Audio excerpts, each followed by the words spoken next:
So our experts are going to focus on two specific areas, gateways and SmartWeave, and how they work together to showcase that Arweave is more than just a data storage network. We'll explore a range of topics, including the benefits of interoperability with other chains and challenges faced in delivering Arweave services to the ecosystem. So I'd love the panelists to each introduce themselves. Hi, Amelia. Hi, Andrew. Thanks for being here. Thanks for inviting me. Tell us about yourself. Well, I'm Amelia Guertin. I'm the COO of Bundlr. I have worked with the project for almost a year now, and fun fact, I met Josh, who is the founder of Bundlr, last year here at ETH Denver. So lots of very special things happen at this conference. But yeah, that's me. That's cool. How many? So is this your second, third ETH Denver? This is my second. That's what's up. Yeah. Who's been here before? Has anyone been to ETH Denver before? Okay, cool. That's awesome. Well, thank you for being here. Okay, Marcin. Hi everyone, my name is Marcin. I'm with Warp.cc. I'm COO over here. So, funny enough, I joined the blockchain ecosystem in 2018, and this is my first time in America. So far, I've been rather in the European ecosystem. Thank you for having me over here, all Americans over here. Denver is a really cool city. And with Warp, I've been almost 2 years right now. So I've known our founder, Jacob, since 2018. He had this idea about, like improving SmartWeave. I joined him on the journey, and so far so good. So I'm going to give you some updates about Warp contracts and how we resonate in the whole Arweave ecosystem. Thank you. That's awesome. Some of you might know this next guest from the ARIO shirts that have his face on them. Derek's wearing one. Ariel, tell us a little bit about yourself. Hey everyone, my name is Ariel Melendez. I'm the CTO at ARIO, formerly, CTO at ArDrive. We work on both sets of those products. ArDrive being user-friendly way for users to store and protect their data on Arweave, and ARIO, setting up a decentralized gateway network to maintain access to Arweave for entrepreneurs and hobbyists alike. So basically helping to decentralize access to the permaweb. And I'm from USA, Portland, Oregon, and my first ETH Denver, and really happy to be up here with this esteemed set of panelists. Thank you, Ariel. That's cool. We do have an esteemed set of panelists right here. This is an impressive brain trust. Eva, do you want to introduce yourself? Yes. So hello everyone, this is Eva from everVision. So as for everVision, you might be aware that it's an all-in-one Web3 infrastructure provider, Arweave, and I'm in charge for the fundraising and growth in everVision. And also, as you might be aware, we also recently launched a new Arweave ecosystem fund that called Arweave SCP Ventures. So I'm also in charge of the investment there. So if you have any interesting ideas or whatever that building on top of Arweave, welcome to hit me up. Mostly what I did is I acting as a bridge to connecting the Mandarin speaking community to the whole Arweave ecosystem, and I evangelize a lot with the builders and developers for them to get to know more about Arweave and how the possibility of building your DApp on Arweave. Yeah, thank you for having me here. Thank you for being here and connecting everyone. That's cool. And this man came from Williamsburg today to be here. Harrison, do you want to introduce yourself? Sure. I'm Harrison, co-founder and CEO at Fleek. So Fleek is a Web3 developer platform, and we also have Fleek Network that'll launch later this year, which is a decentralized edge network. And yeah, we're excited to finally make our plunge into the Arweave ecosystem, and we have a lot of cool things on the roadmap for this year. That's awesome. Thank you for joining us. So let's give our panelists one more round of applause. Yeah. So here's how this is going to go. We have questions for each panelist, and they're going to answer them, and we're going to talk. And then we have a group question for the entire panel. And then we're going to have time for Q&A at the end. So my first question, contestant number one, Amelia. So a popular sentiment in crypto is tribalism. So the Bitcoin maxis are an example of this. But the Arweave ecosystem tends to be very welcoming of interoperability across chains. And Bundlr's huge in that. That's like a really special thing about Bundlr. So why is that? And what features unlock when projects built on another network like Ethereum integrate with Arweave, and how are you all bringing those solutions? I always wanted to be on The Price is Right. I don't know if you knew that. No, but I think there's a couple of questions in there, first of all. So the why factor is, Sam articulates it very well every single time he presents, but like we're looking to build a censorship-resistant permanent data layer for the internet. And we can't do that if we're going to leave people out. So we need to be able to create an environment that is friendly to developers no matter what they decide. And so creating that optionality is like really, really important for us to achieve the overall vision of what we're trying to do within this ecosystem. The second question, which is like the ability and like why does Arweave enable it better than any other sort of options out there. I think the design and the architecture of Arweave is first and foremost, it just makes it easier for our developers to be able to build. The other piece is when you think about having strong guarantees with social consensus and needing permanence, you need both smart contracts and storage, which you're going to get with Arweave. And one of the things that you had mentioned, which Bundlr is very focused on, is being able to enable that social consensus by supporting multiple different tokens. And so we allow users to essentially sign and pay in 14 different tokens, so they could really choose what they want to build with and keep it open. So, yeah. That's awesome. You guys have a huge majority of transactions come through Bundlr. We do. Because people could be like, I've got Ethereum and data I want to store. Let's talk to Bundlr. That's cool. Yeah, and I think the other thing, the performance aspect and scalability is sort of like the three pillars of why a lot of people enjoy using Bundlr. We'll talk about a little bit later some of the other things that we're enabling, but again, really focusing on who we're ultimately serving, which is getting more builders to build within this ecosystem and really get on board. So, yeah. Killing it. That's awesome. Thank you. Marcin, let's talk about Warp. Let's talk about some smart contracts. SmartWeave has come a long way since it was introduced in 2020. So what are tools that you're building and seeing how they make everything easier? And where do you think we'll be in 3 years? Yeah, thanks for that. So maybe first I will give a bit of a color, like how Warp contracts started. So we are also building Redstone, which is an oracle that utilizes Arweave storage to pass information on demand to other networks. And in late 2020, early 2021, we needed SmartWeave for our architecture. We looked into the library and we saw there were a couple of things that could be optimized. So one of our developers locked himself over the weekend, started rewriting from the scratch, like Peter, who is like a giga brain in our team. And we released it to the ecosystem of Arweave, and a lot of projects such as Accord, Pianity at that time told us like, hey dudes, this is fucking awesome. I mean, keep up the good work with that. So at that point we realized that it's not just like a weekend project, it's like truly creating like a standard for smart contracts on Arweave. So why would you need smart contracts on Arweave in the first place? So it's really cool to store data on Arweave, but if you want to create some logic to that, so not just dump it over there and then forget or try to retrieve in some foreseeable future, if you want to add any logic and build apps on that, you need these smart contracts. And for anyone who is not familiar with SmartWeave, just like one sentence intro, we use a kind of like a lazy evaluation where we detach the state from computing. So the state, so inputs and all the state calculations are kept on Arweave as the layer. And anytime a user needs a state at a given moment, we would quickly fetch the data from Arweave, calculate the state, and give it to the end user. So that's the whole promise. Also, like why Warp? You were talking about Star Wars before. Do you know Star Trek?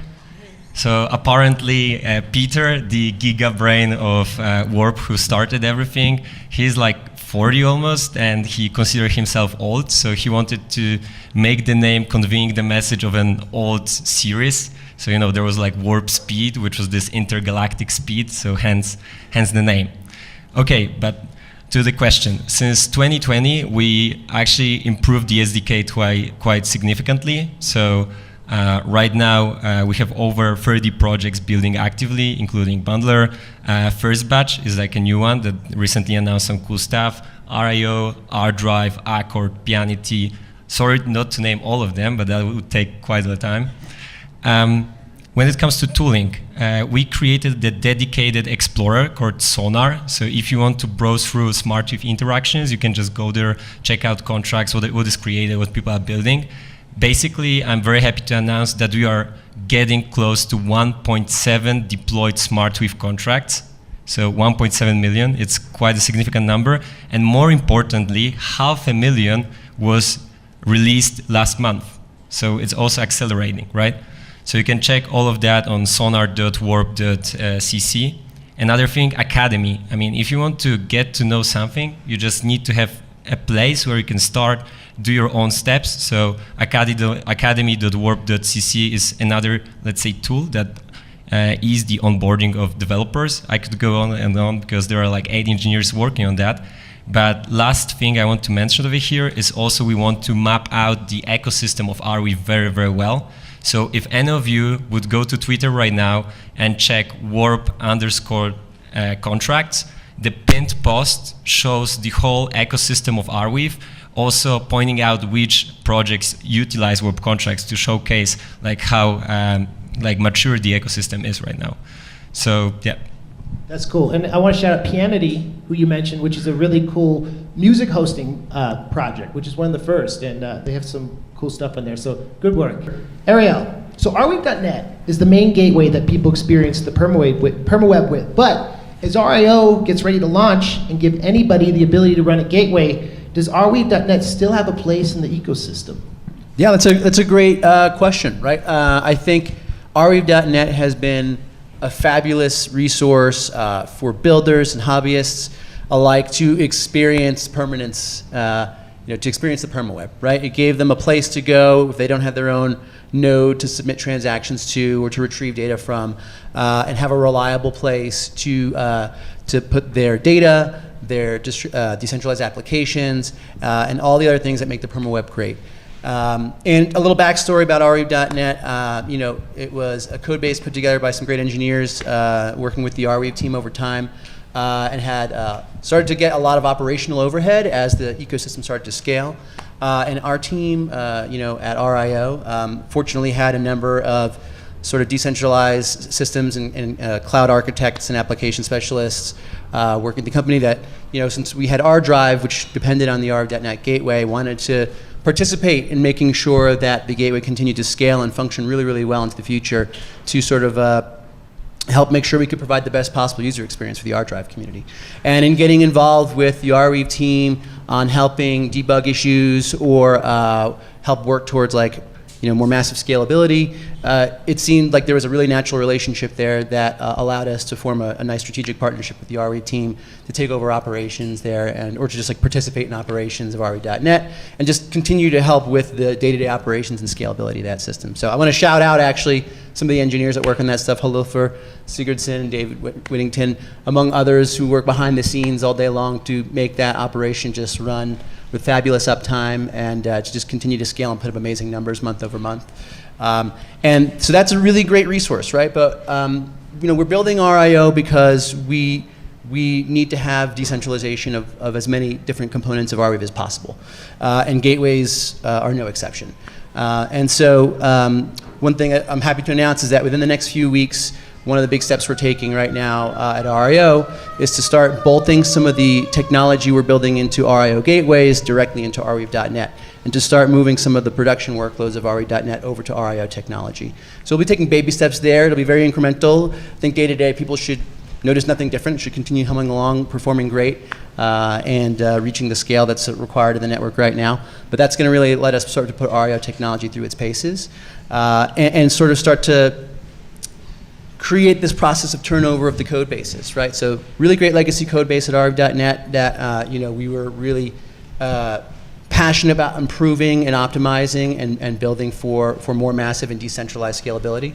And so what we think is going to happen in the future is as more people are empowered to run their own gateways, as more projects and enterprises are empowered to strap a new business model onto running a gateway, or to set something up for a community they feel passionate about investing in and supporting. We think what's going to happen is basically there'll be sort of a sharding of workloads and responsibilities in the network. And so the day-to-day scalability needs of Arweave.net may actually be reduced as other interesting gateways like spring up and sort of serve different communities. So that's one thing we see happening in the future. But a lot of like projects and NFTs and things like that rely upon Arweave.net surviving into the future. And so we have a few ways that we're looking at that and making sure that Arweave.net can continue to be a home for those assets and decentralized applications. One of them including ArDrive, which recently became a permanent application on Arweave. And so what we believe can happen there is want to make sure I'm always very careful about like dates and promises and things like that. But what we want to see happen there is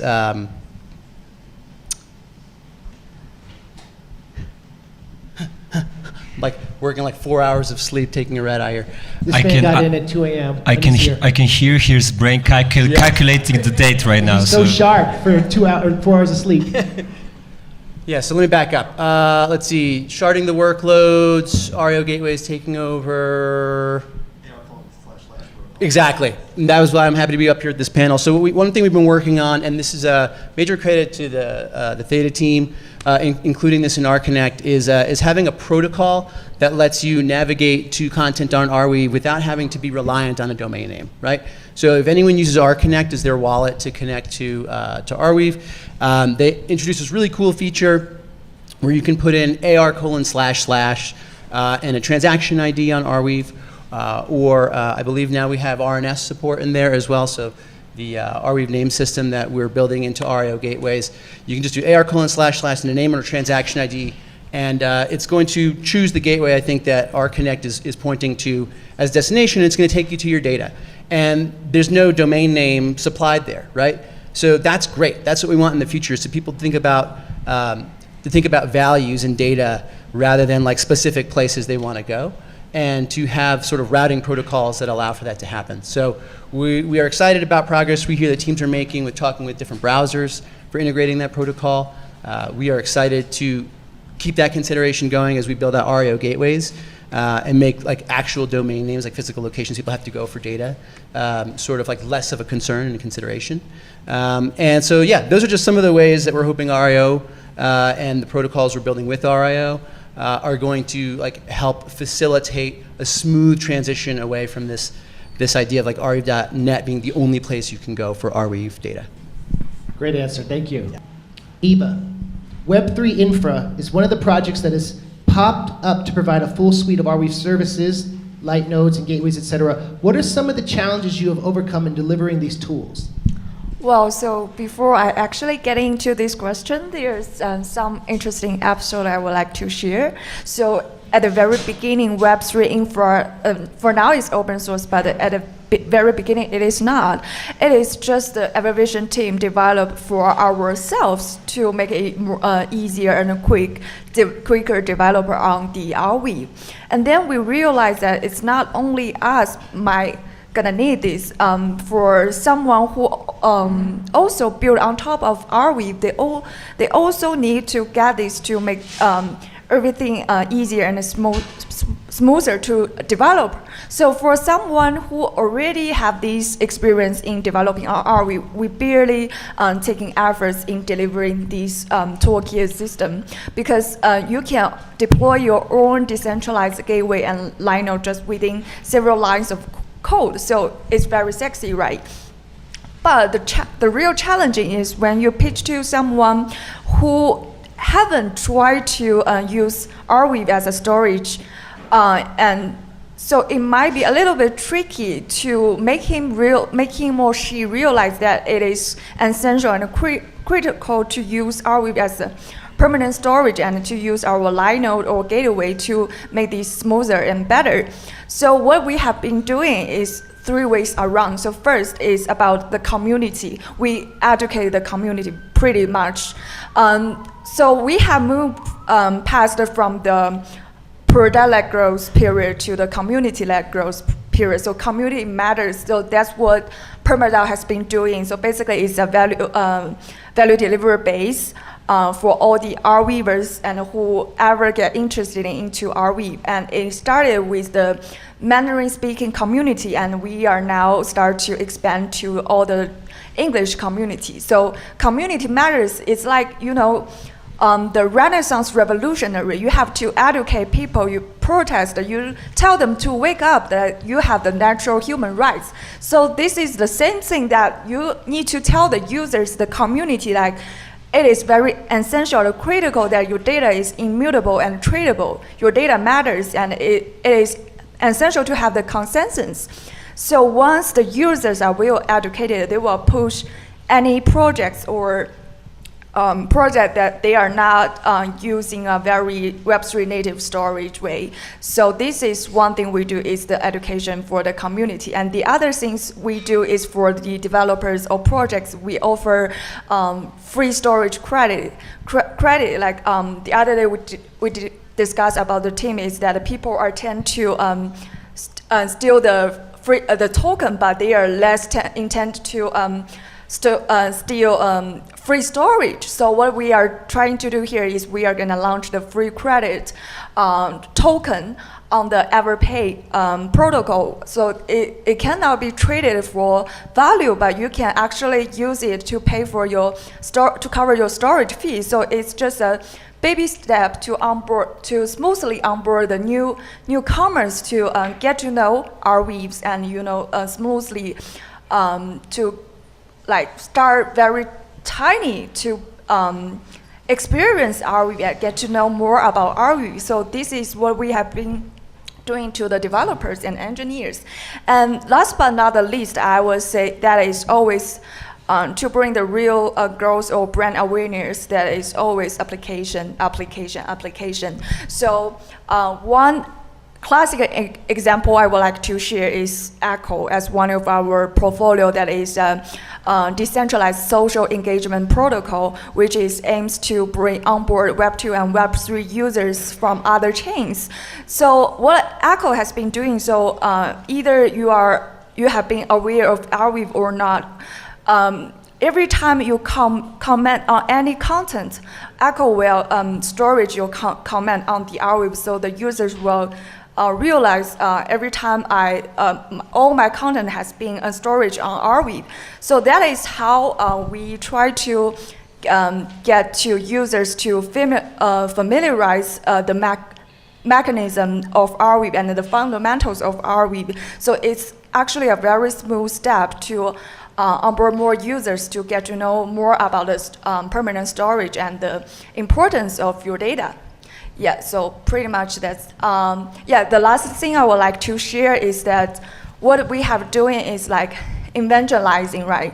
So there's a marketing rules saying that it takes 7 times to repeat a message for our potential consumer to actually be provoked to take an action. So what we have been doing here is, evangelizing is like planting the seeds. So you just try to plant as much seeds as possible, and you never know one day when it will sprout. Yeah, thank you.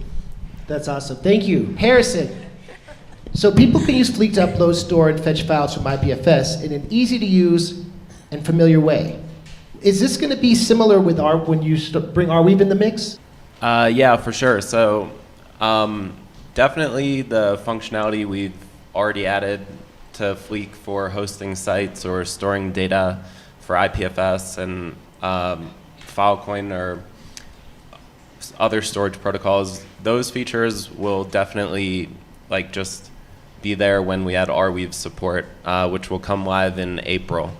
But really where Fleek gets exciting for Arweave, in our opinion, is also on the Fleek network side of things, because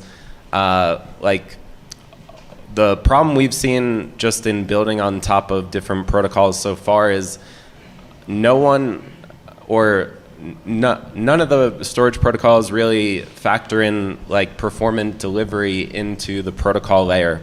And so for Arweave especially, you're paying these node providers upfront once to store all this data, But then as more data comes onto the network, the burden of serving that data will get larger and larger, but they don't actually get paid for providing that like responsibility or service for the network. And so with something like Fleek Network, which will serve as like among the different edge services will offer content delivery, if you have like an 80 to 90% cache hit rate, that takes a huge burden off of the nodes of the Arweave network, where now that content can just be served by this cache layer. It'll be way more performant, which is what the end users and developers are really looking for. And that's why the entire ecosystem, regardless of what underlying storage protocol they're using, uses Cloudflare today. Because ultimately, like, people care about low latency, fast load times. And so that's really where we think like Fleek Network will be really beneficial to Arweave, and the Arweave network is in that capacity. But I would say like one other thing that's, and I forgot what I was gonna say right there. So give me a second to just, oh, I know what I wanted to say. So one other really cool thing about Fleek Network is it has IPFS and like IPLD natively integrated. And so as we've seen like in the Arweave ecosystem or just other ecosystems, people like the benefits of IPFS, but not really, like it's used today as a storage layer because there is no integration or sort of connectivity between these underlying Web3 storage protocols and IPFS. But what people actually like IPFS for is just the content addressability and these unique content identifiers. So now, just because of the nature of how Fleek Network works as a CDN, you basically will receive a unique content identifier that's IPLD based, but now we store the mapping in perpetuity using Arweave as part of the Fleek Network architecture. So at any point, if you come and provide a CID, we can go fetch that content so long as it has one legitimate origin where that data lives. So with Fleek Network, now the benefits of IPFS could essentially be like very trustlessly woven into using Arweave as a storage layer. But for developers, now you wouldn't have to like store the data twice on IPFS, so it's available at that layer, and on Arweave. Because now, if the data ever is not on the Fleek Network or IPFS layer, because we store that mapping in perpetuity, we could always just go to Arweave, fetch that content, and serve it to you based on that CID. And so that's really where we think it gets exciting, is with Fleek Network now, IPFS doesn't have to be used as a storage layer. You can now use Arweave as an underlying storage layer and build, you know, something similar to like a pinning service or whatever, but not have to store, because IPFS today is just really like, it's just stood up by a few centralized companies who are storing all that data on their own centralized nodes running on AWS. So that's where we think there's going to be some really cool like possibilities, is like taking those like content addressing and routing benefits of IPFS, but now like being able to make it storage layer agnostic, and that's where something like Arweave makes a ton of sense. And so that's really where we're like really excited to see what possibilities that unlocks. But also, yeah, one cool thing about Fleek Network compared to like traditional CDNs, when it comes to decentralization and censorship resistance, is yes, you could give us HTTP endpoints and we could fetch the data, you know, just based off the URL. But Fleek Network also does native protocol integration, so we don't have to rely on DNS, and we could just fetch the data straight from the nodes of these various underlying storage networks. So once we do an Arweave native integration, and we'll probably also do like a Bundlr native integration, now you don't need to rely on DNS, and you could fetch this data from these unique content identifiers natively from these underlying storage networks, and you don't need to have any reliance on DNS or HTTP or some of these other things. And then the other really cool thing we're working on that Arweave might play a very big part in is NFAs, which is something we announced in December. We'll have an EIP that goes out probably in the next few days, but it stands for non-fungible applications, and it's essentially a way to represent an entire application on-chain. And so that's also where there's some really cool potential with not just using Arweave for storage, but some of the smart contract capabilities and other data capabilities that the Arweave ecosystem is working on fits really nicely into that narrative and some of the plans we have there. So yeah, we're very excited. We are all very bullish on permanence, you could say. That's awesome, Harrison. You're doing a lot to connect and grow the ecosystem. And so here's our full panel question. And anyone who wants to jump in and have a discourse about this, it's going to be very exciting. So the question is, Arweave is a decentralized storage network, but it's also much more than that. How is the infrastructure you're all building working together, if at all, to showcase that Arweave is more than just data storage? Ooh. Can I go first? Please, yeah. Okay. One of the things that I think is really cool about the Arweave ecosystem that we don't talk about enough is not just the impact to developers, but then the societal and then business impact that's possible. And one use case that we're really excited about at Bundlr is the impact that it could have to the creator economy. And so on the 22nd of February, we announced a new solution that's called Proof of Provenance. And what's really great about Arweave is that it is the foundation to create a provenance-driven economy. And our Proof of Provenance solution is really focused on ensuring that when something is created, you can confirm exactly when someone did that with immediate timestamping and then also custom metadata tagging. The other really great thing in collaboration within the space is working with ARIO. We could do gateway indexing to create immutable searchable data sets, which is really impactful. So there's a lot of different use cases that are sort of built from the foundation of data storage. Actually, another one that we talked about on the space with Sam and DMAC is, again, establishing the foundation for actually creating verifiable systems. And I don't know how you wouldn't be able to do that without permanence. So yeah, I'm excited to see a lot of changes with that. And then also, obviously, with Fleek, too, and the content delivery side and actually being able to deliver content in a performant way. So That's awesome.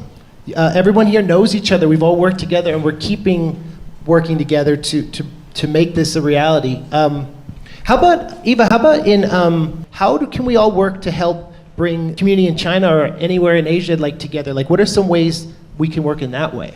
Well, so from my own perspective, I would still say that is application, and as you might be, so from the last year, we launched the first Web3 Infra Hackathon, and the theme is the possibility of building DApp on top of Arweave. So I still highly believe the real growth or traffic user case gonna be brought up via, we always talk about mass adoption or killer apps. So this is gonna be the application layer, and as you may be aware, Asian or even Chinese developers, I'm not bragging here, but they do got some talent in developing in the application. So that's what we we have been working for so far to find and onboard more talent builders or developers to build their application on Arweave, on top of Arweave. And without further ado, I will just throw several cases so for social industry Echo, I have mentioned before the decentralized social protocol, and also there's a project called Voti that is a decentralized voting protocol based on DID, and they are gonna store all of their data and the process on Arweave. So at any given time, you are people are allowed to see every process and the development of the whole governance. So, and also there's product called Legal Now, which is initiated by Legal DAO. So that is professional legal SaaS for all the users that have Web3 legal or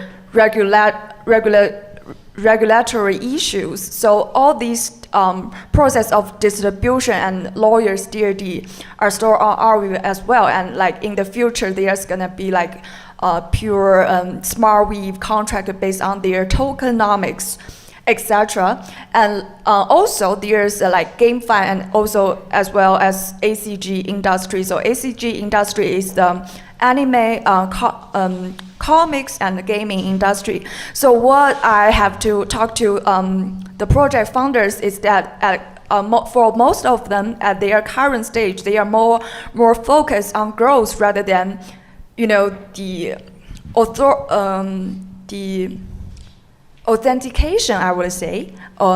So like for most of them, like the storage thing, the permanent storage thing is something that nice to have, but it's not must have. So what I've been reflecting these days, you have to find at this current stage what kind of specific industries users really care about. My data is immutable and traceable. That is, I would say, like gaming industry and anime and comics consumers. They will really care if their IP or their virtual wives is, you know, where stored on a real native immutable storage layer. And also we have done the thorough research to prove the feasibility of building a pure GameFi project on top of Arweave. And last but not the least is about the payment.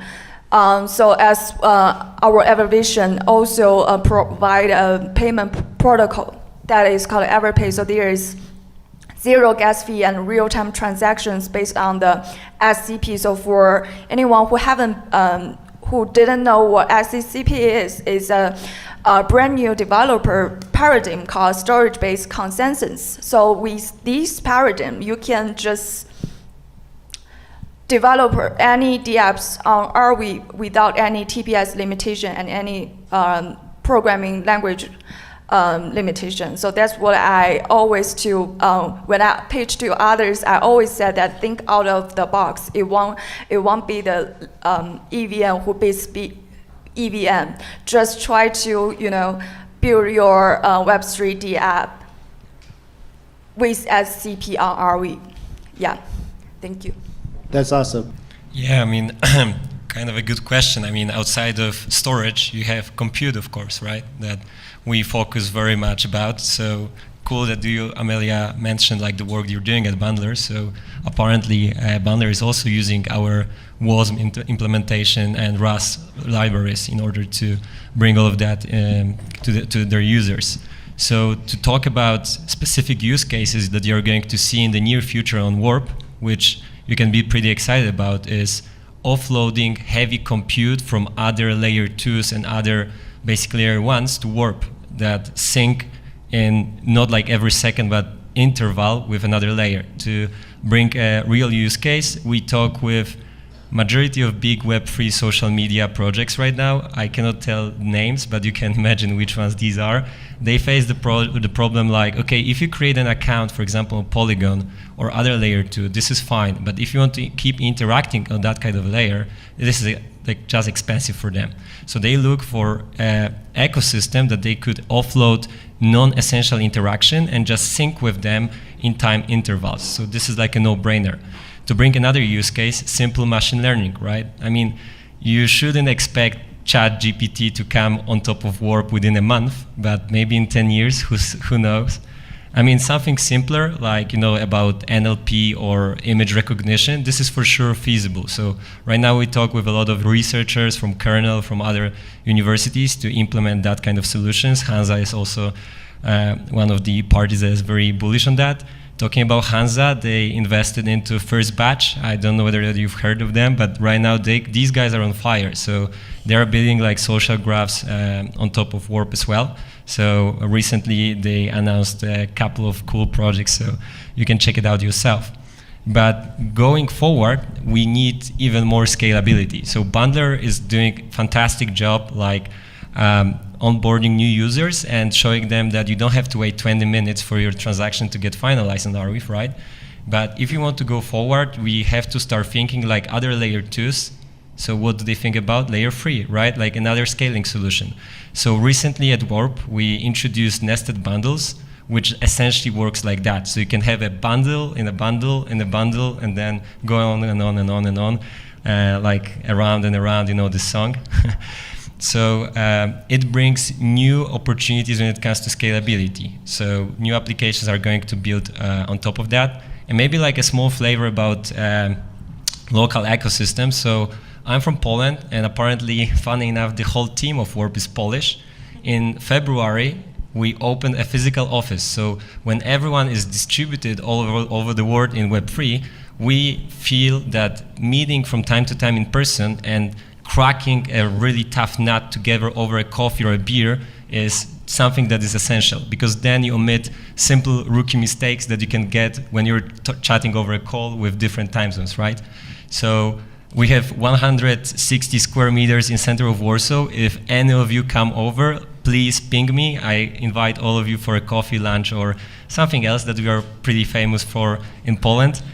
And I would like right now to officially announce that next to ETH Warsaw, that happens at the end of August, we are going to organize Arweave Day that is going to be dedicated to developers. Because in our perspective, we need to focus on developers that are outside of Web3 and onboard them to the Arweave ecosystem. Because, for example, on Warp, you can build in Rust, in assembly script, in Go. These languages are well known for Web2 developers, and we don't look for bounty hunters from other ecosystems just to come, build something, and abandon it. We look for people who would be dedicated to onboard to the whole space and keep on building like innovative stuff. So, pretty excited about that. Yeah. That's exciting. So August, you said? End of August, most likely 29th of August, but date to be confirmed, but about that time. So we'll all be there. Hey, that's cool. Wait, Ariel, were you going to say something? Yeah, no, I'd like to piggyback on something that was mentioned by a number of the teams here, like nested bundles was brought up today. That was a collaboration between a bunch of teams behind the scenes, like the Redstone and Warp teams, the Bundlr teams, the Arweave team, the ARIO team. We're all working in channels, both public and private, to figure out how to make this work really, really well.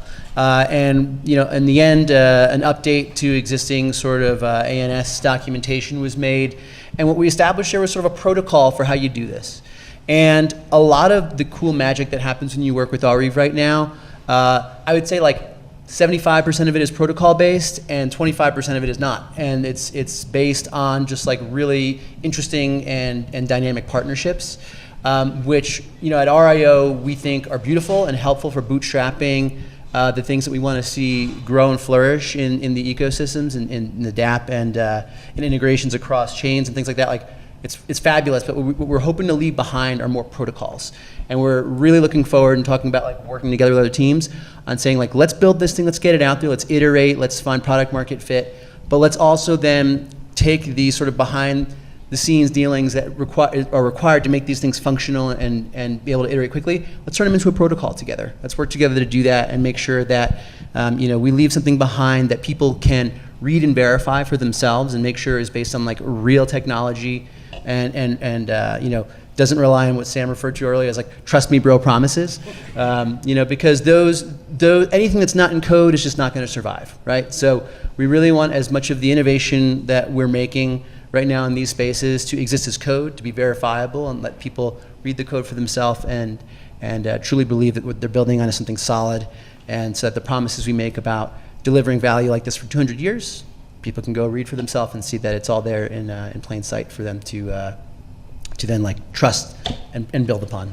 That's awesome. Yeah. That's great. By the way, I was just wondering, Anthony, do we have any questions from the chat on YouTube? We have a question for Harrison, actually. Well, that's perfect. Yeah, no. Is there I'm going to give you the mic here. Oh, shit.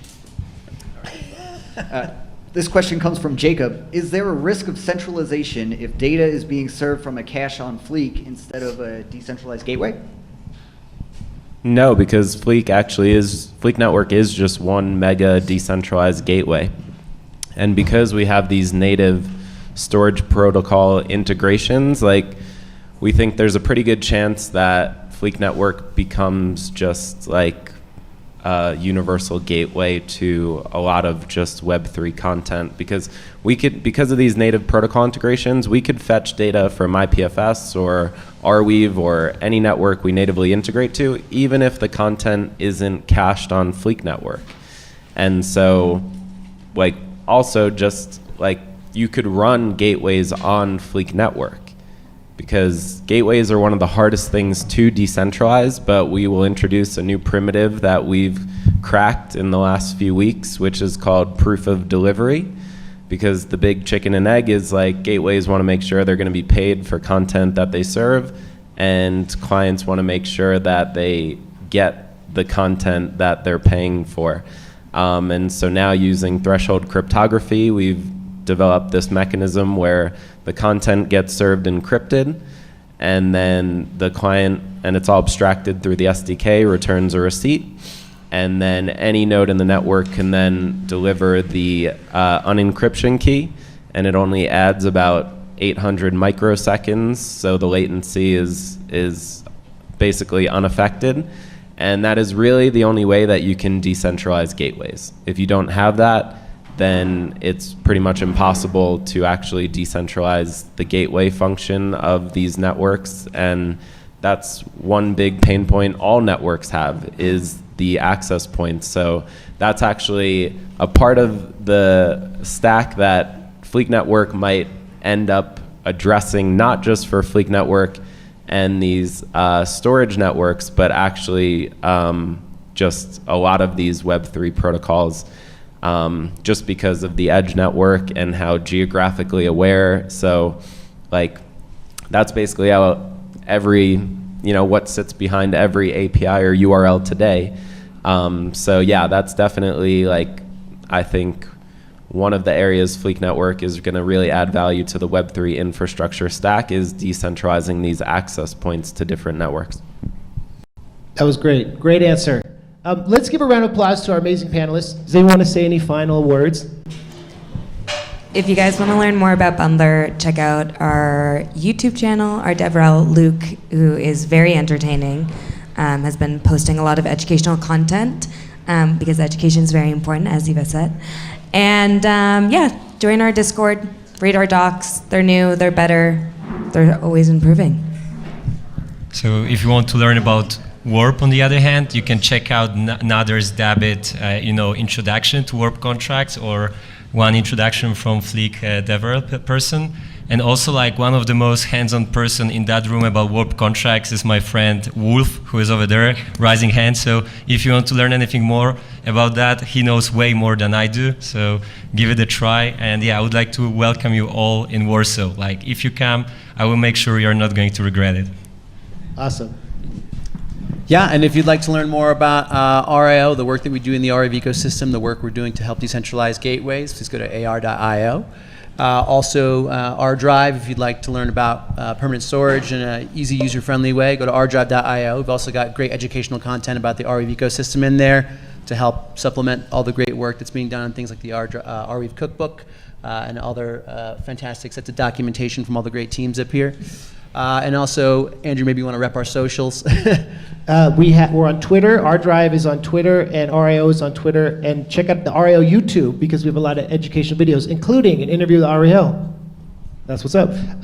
And we have the RCast too, so I thought I'd rep that.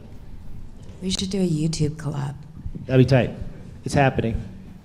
All right. That'd be cool. I'm holding you to it. Watch out, YouTube. Eva, where can we learn more about your exciting projects?